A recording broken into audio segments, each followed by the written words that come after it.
Okay. Yes, for God and for youth. Let us continue. Because some of us may just lose track of what we are saying. Like I said, don't be discouraged by the number. What is important? I know a workshop now, for instance, na tech. I had interested in carrying everybody along because we know there's no way you can carry everybody along. Probably 2 to 5 persons with them is good to go. You are good to go. So now let us talk about effective time management strategies. What you can do as a young adult to use time effectively. So number one, for those who want to write, if you feel that at some point you miss the point, don't bother. I will still send this work to your WhatsApp group so that you can have it as a ready manual. Number one is to set, I'm talking about skills now, about how to manage time effectively. Number one is to set clear goals. Goals give you direction. That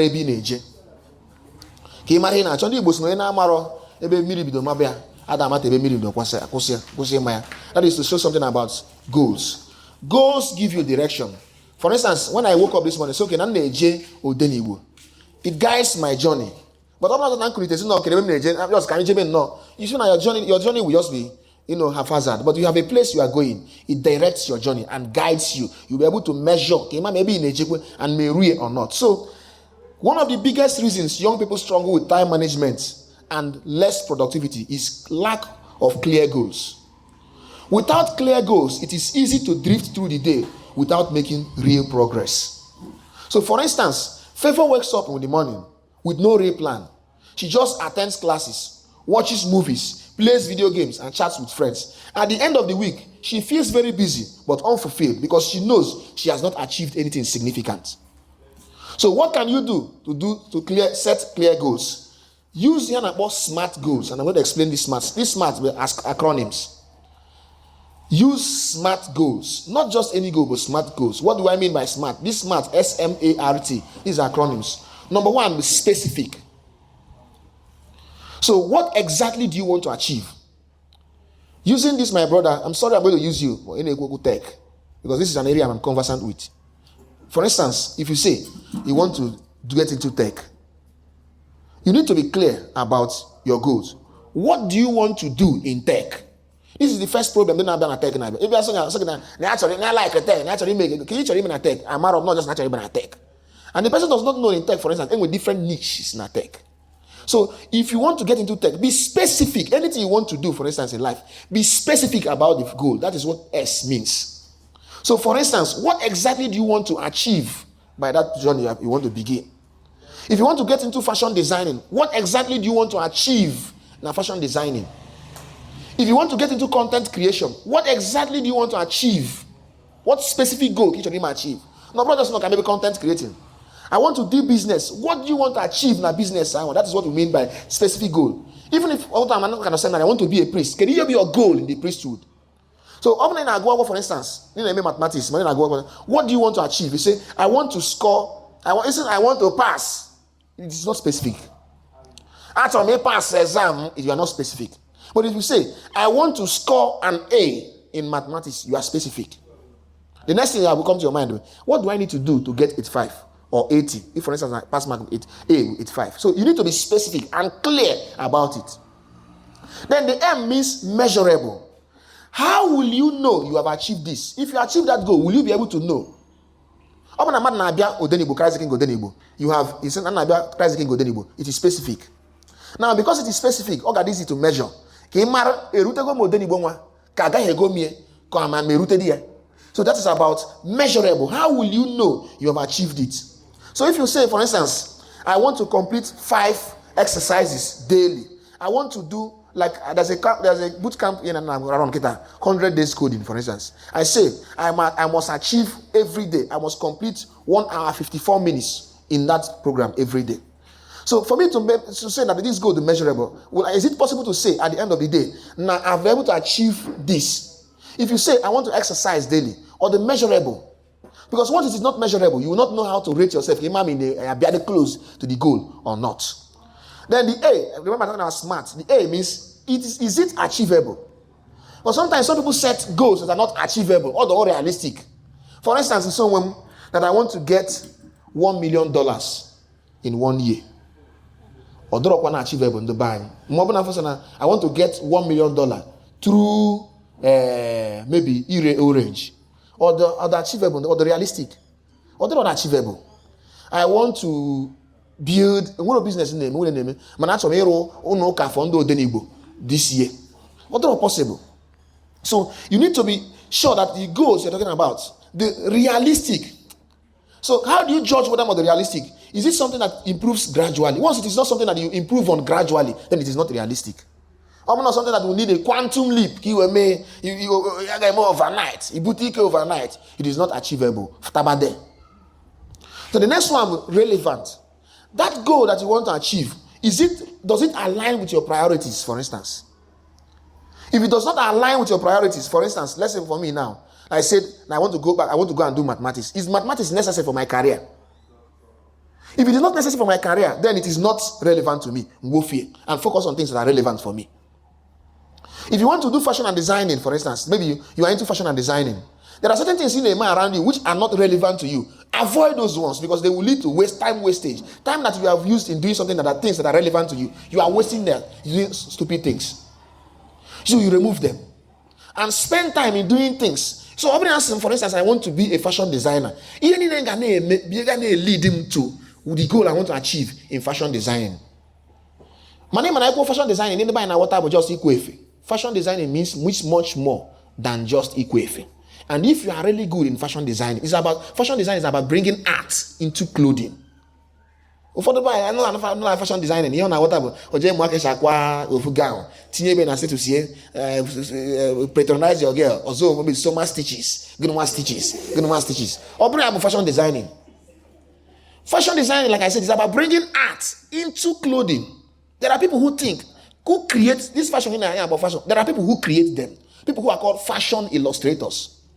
I have a friend, he on a fashion illustration. He on a take a padia or designer, aqua designer. Maybe some of these celebrities maybe dinner night or something or award night. They say, what I look at the concept I want to represent. A designer the aqua or designer aqua you go much more than you acquire.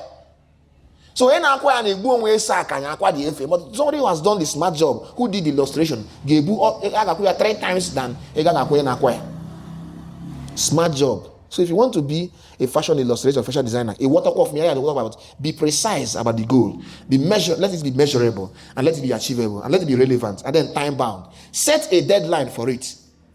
Set a deadline that you want to achieve this by this time. By this time, I want to achieve this. Let it be set time by which if you don't set time, you will just float away.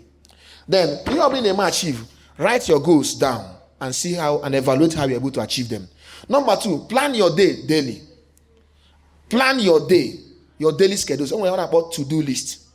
When you wake up in a day, make every phone we're about notepad. Get your notepad, light out. Not difficult to do. In 5 minutes, you have the entry email at the end of the day. Even if you don't want to write them, at least have them in your mind. A plan about your day. Wake up with a plan. So that that plan that you have made for the day guides you. So that at the end of the evening, you'll be able to look back and say, look, I wanted to do these things for the day. How much did I achieve out of these things? So that not when because definitely when you make a to-do list, sometimes you may not achieve all of them.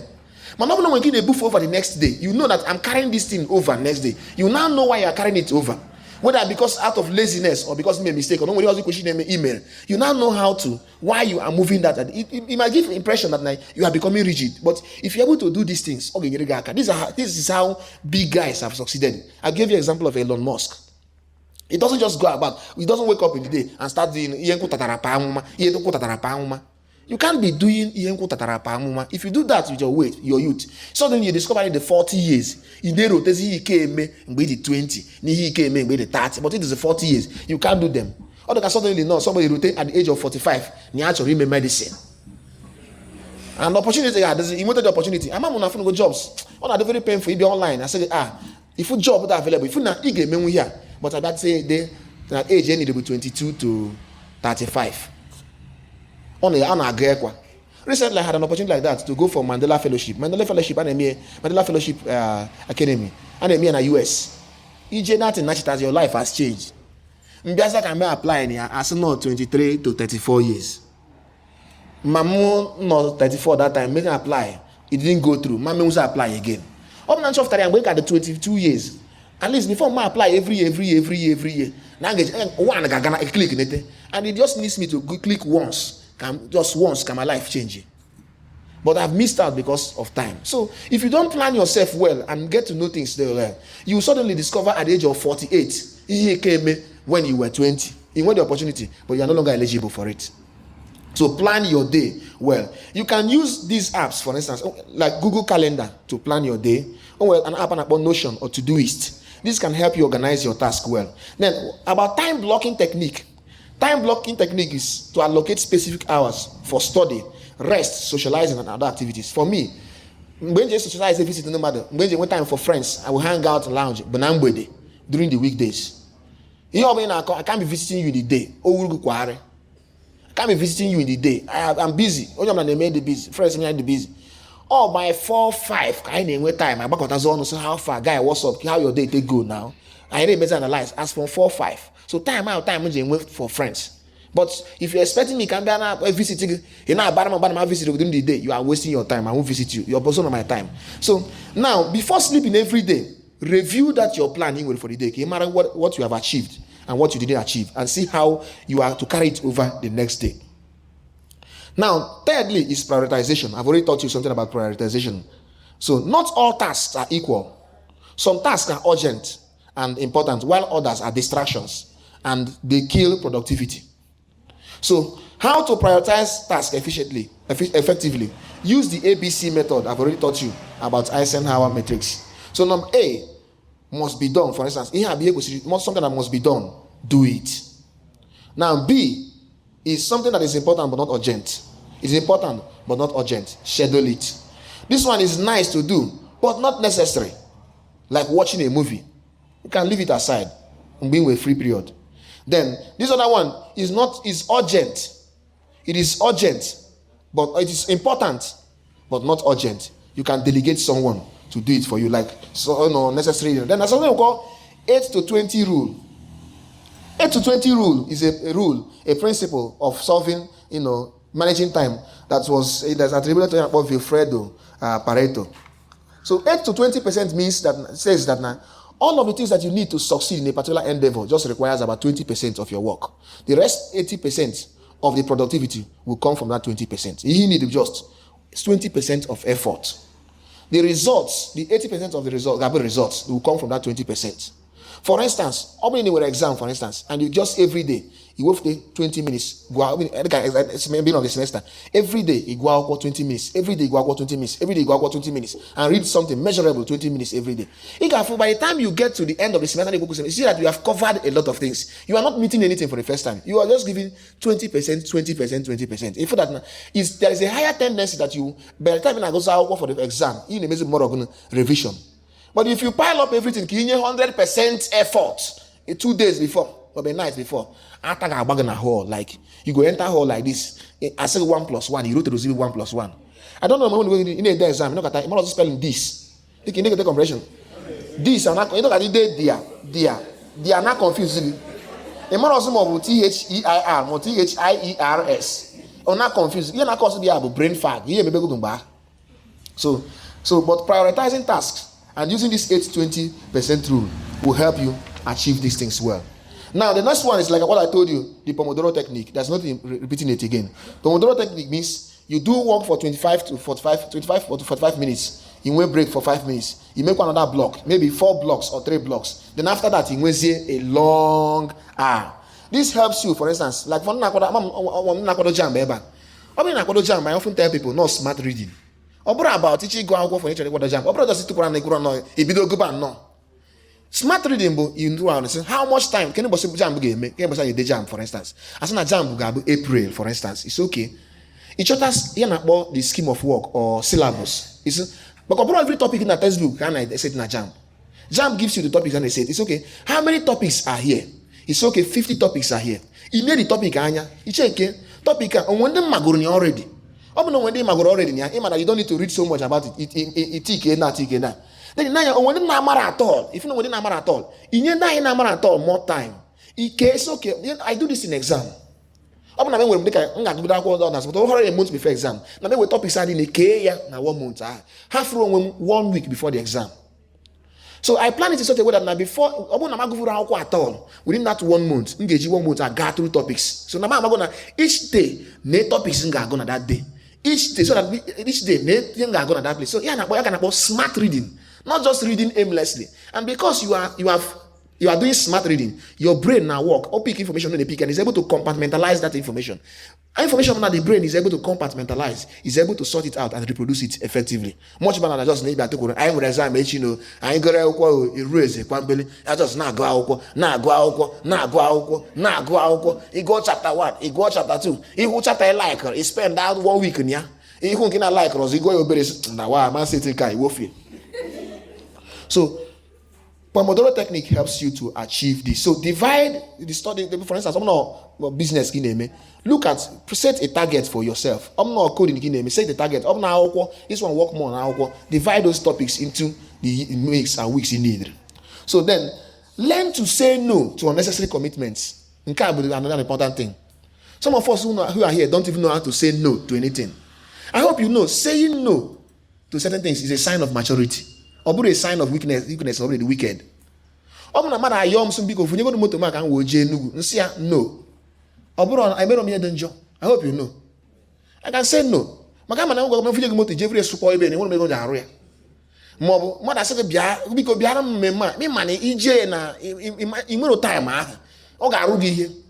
not say no? So some people don't know how to say no, but it's important. You cannot say yes to everything.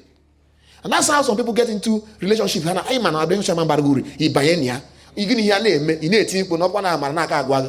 you had the opportunity to say no, you didn't say it. So learn how to say no. You cannot say yes to everything. So how do you say no respectfully? Number one, I would have loved to do this, but I have an important deadline. It's an example. I can't like him here, but I'm easy now. I appreciate this invite, but I have to focus on my studies for today. I can't commit right now, maybe another time. Somebody that matured, I say no in this way, he will understand. If somebody does not, when you say these words like this and the person does not understand, a man will have a problem with maturity in this in the first place. So learn how to say no, but when you want to say no respectively. Number 6, use technology wisely. I don't need to teach you this one. I've already said something about this one. Use technology wisely and get tools that will help you schedule tasks like Google Calendar, to do it, Notion or Structured. These are it helps you to organize your task well. Forest app. It helps you to keep away distractions. And then Evernote, it helps you to take notes, everything. So smart use of technology will help you to pull through. Now 7, take care of your mind. Rest well, exercise well, and eat well. Junk food. You come here shawarma. Especially wine. Shawarma, pizza, meat pie, chicken pie. All those things cause sluggishness. I hope you know. They clog the mind. Time energy maybe over now that digest meat pie and fish pie and so all those things are done. Eat balanced diet and good food, natural food. It helps to improve your concentration. Then exercise. Try to exercise. Walk around. Walk around. It helps you to stay agile. And then, like I said, try to sleep at least 6 hours every day. It helps you. So these are about the things that you can do to help yourself overcome these time killers. Now, will end procrastination. That's the last thing I will end with. I have other things to talk about, but now I won't talk about them. I will send those ones in your group. You can have them and read them. But I want to talk about procrastination because it's a major issue. So now, first of all, why do we have already explained what procrastination means? Now, why do we procrastinate? I've told you that procrastination is about delaying an important task and replacing it with an unimportant task. Because some of us think that procrastination is delaying a task. It's about delaying an important task and replacing it with an urgent task.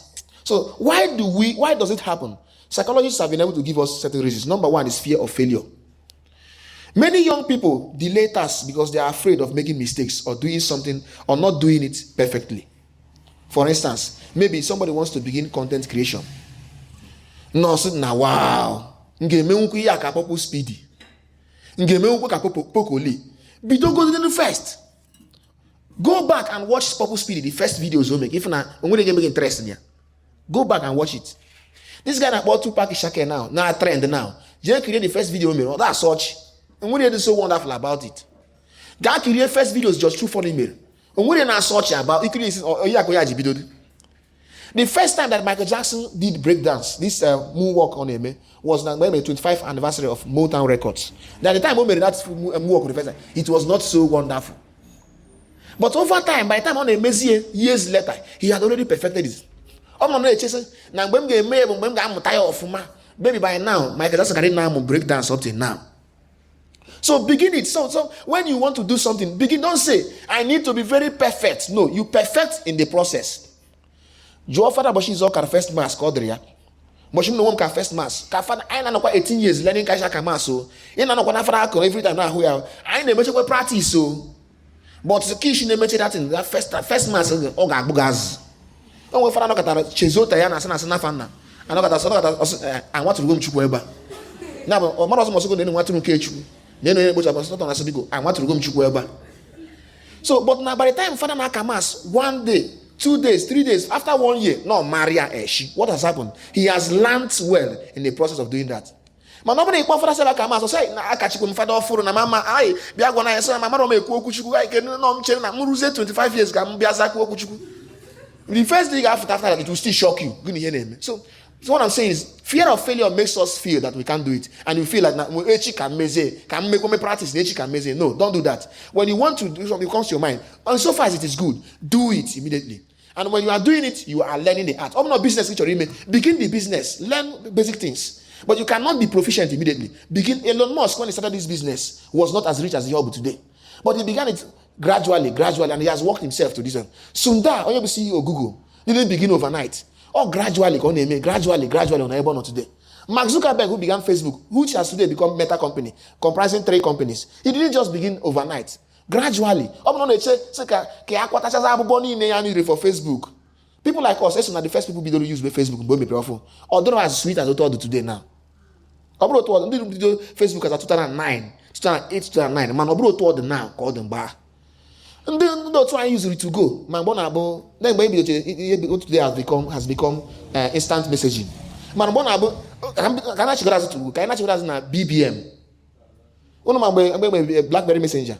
But I'll be some high, a refresh ya, came up or replied. I'm not do the it's a some high, a chill, even to small break, a refresh ya, came up and replied. So that technology of instant messaging after Bemba. So he sent them on the chat, so open are the people who coded this program, they check, can you instant messaging? Although ideas evolve over time. So look at what social media, instant messaging has become today. But before. Look at To Go, what To Go used to be like. To Go was the ancestors of present day WhatsApp and Telegram. Telegram is using Web3 now. Only use Web3. That's why in our future airdrop and they using here. But with Telegram it was not going that way. But until Telegram and Web3 and Telegram, it became more robust, much more than even WhatsApp. So if you want to do that, just begin it. Don't be a perfectionist. Don't be a perfectionist. So remind yourself that progress is always better than beginning. Perfection. It is better to start imperfectly than to rush at the last minute. Second reason why we always procrastinate is instant gratification, choosing fun over responsibility. Choosing fun over responsibility. You see, the way the brain is, the human brain loves immediate rewards. I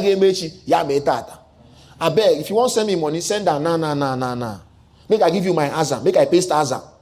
Man, I want to send you one, maybe 10K now. He will make 1 or 2 just after now. You can and send that a chick or now. Kita. All my life get deliver sharp, immediate deliver. So the mind responds to immediate rewards. That's why it is easy to choose scrolling through Instagram, watching Netflix video and playing video games than doing something productive. Something productive takes time to crystallize and become and yield a result. So the mind will always settle for sharp. So video game settle reward sharp. Instagram reward sharp. So the mind is built to receive that, to enjoy immediate rewards. But if you must be productive in life, you must move beyond that trap, and prefer and avoid the temptation, what I call temptation bundling. Avoid this kind of cramping all of the activities into one event. But choose what I call temptation bundling technique. What do I mean by this? Combine fun activities with productive tasks. Now, this is different from multitasking. Every man and the human mind rewards, they like reward immediately. And each of you may jogging, which is an important task. You can listen to music while you are doing what? Jogging.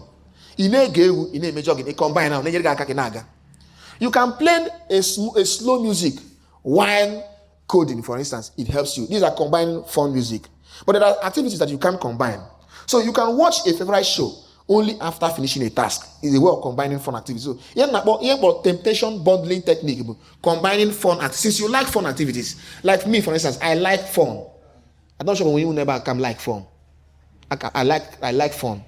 Like I love swimming, I love hiking, I love picnic. I know they miss some for anything. I still get Valentine this February, 14th February. I still get picnic where I will go.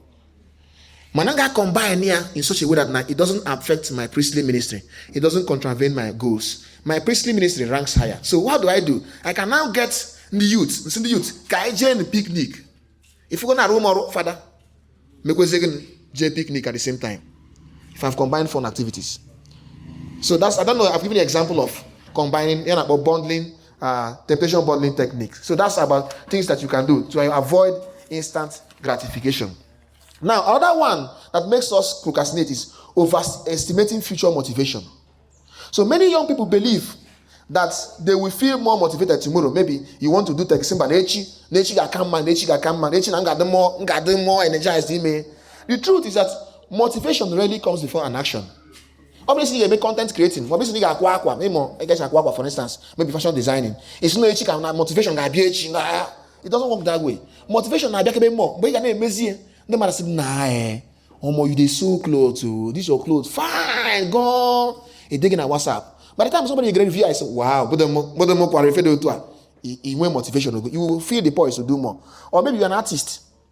He says something. Each of them machine gets saying, "Got very perfect." But if you don't say something that's behind, he needs to go here. He needs to go here. Because you have started it, and because you have started it, people are appreciating what you are doing. By the time you never appreciate it, if you know motivation, God, it didn't more. Or each of you make content creating. By the time you may lesson now, one of you now, you may check the content creating. Today is the right day to begin. Don't begin tomorrow. You can start with email today. You see somebody with phone video, you may not ever create a page on Facebook, create a TikTok, link out two of them. Not ever just something simple about time management. Now today we did this in the church and we learned this way. Share. By the time you share today, now that video, by the time you will see, and we can full comment and we can full like, but now the parent view, you can go up to 2,000 views by the time in an for the day. It is something to look forward back to. Because it's just because you posted it in first place that you had 2,000 views. Now, by the time you posted it, by the time you create the Facebook, the algorithm will take note. Now, they take note of 2,000 people. By the next time you get posted again, they don't need to follow you. But Facebook or TikTok has a way of reminding them. Now, that person posts a video and no, video also post and they will go back and watch it again. Maybe in post the second video, 3,000 views. By the time you be consistent, maybe for 1 week. Now people are massing the consistent. If you don't follow Beziegi. So by the time they follow, go motivation. Why are followers increasing? Or about quality of camera. By the time you now begin to grow a fan base, you could also quality camera and other things. But you can't man through camera. It's a good camera. No, I'm going to go to iPhone before video maybe. Begin with your Android phone. Begin with that Android phone. Video maybe. And by the time you are creative enough, but you feel you grow your groups. This guy na Makati, aku Makati Christo. Makati Christo video, je create this video on him. Give God. Je say video here now. Look at MC Kokoli. These are guys in Hato Kunasuka. Mbo video here now and I look at joke. Je create now. If no plus the same. Now Bishop, when Bishop, I'm not Bishop on Facebook. No, when I'm Bishop on now na Nigeria. That stuff actually began with my classmates. By the one year apostolic work. Over phone video Bishop. Tinye na cathedral video. That very first day, not so many persons watched it. It just like Bishop when they go na Facebook. It seemed that way. But God, look, everybody now wants to follow Bishop Ona now. So the point is, begin it. Motivation will come when you are doing it.